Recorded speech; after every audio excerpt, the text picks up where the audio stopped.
ఇంకోటి అంటే ఫ్యాన్స్ నుంచి క్వశ్చన్ సార్. శేఖర్ కమల గారికి సన్నగా ఉన్న వాళ్ళే మూవీస్లో నచ్చుతారా, అంటే మా లావు ఉన్న వాళ్ళ పరిస్థితి ఏంటి అని ఒక మీము ఉంది సార్. దీనికి ఏం చెప్తారు? అలా ఏం లేదమ్మా, ఎందుకు నాకు బాగానే అంటే లావు సన్నా అని కాదు, అసలు నేను ఫిజికాలిటీ మీద అంత పెద్ద ఇంపార్టెన్స్ ఇవ్వను.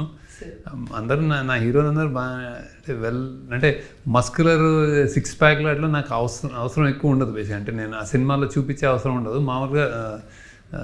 సో అంతే తప్ప నేను లావుస్ అన్నంత చూడను యాక్చువల్లీ. అయితే క్లారిటీ వచ్చేసి ఉంటుంది ఆల్రెడీ.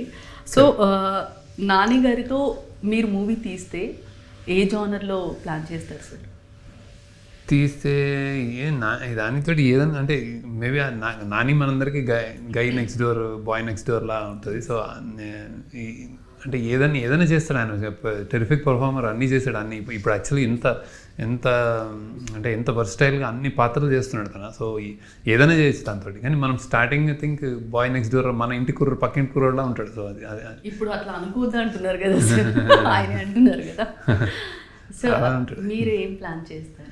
నేను ఇంకేం యాక్చువల్లీ సినిమా అయిన తర్వాత నేను చాలా టైం పడుతుంది నాకు, అంటే అది కూల్ ఆఫ్ అవ్వాలి. చాలా ప్రయాణం చేసాం, 2.5 yearsగా దీంతో ఉన్నాం. So we have to cool of అనమాట. ఈ సినిమా ఏంటి ఎలా ఉంటుంది ఆ ఎక్సైట్మెంట్లో ఉన్నా actually. So how they take how